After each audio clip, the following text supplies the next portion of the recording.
সুমি, দেখো তো তোমার জন্য এটা আনলাম, পছন্দ হয় কিনা।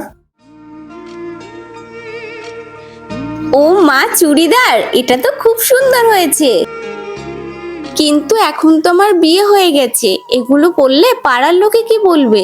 আরে পাড়ার লোকের কথা ভেবে কি তুমি তোমার নিজের শখটাই পূরণ করবে না? আর তাছাড়াও এগুলো পরার ইচ্ছে তো তোমার বিয়ের আগে থেকে, বিয়ে হয়ে গেছে বলে কি এগুলো তুমি পরবে না? তুই যাও, গিয়ে পরে আসো, আমরা ঘুরতে বেরোবো। ওই চলো।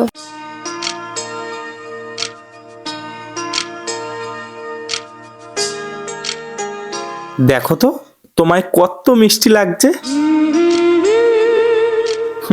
আর তুমি এগুলো পরতেই চাইছিলে না। চলো এসো, বেরোই।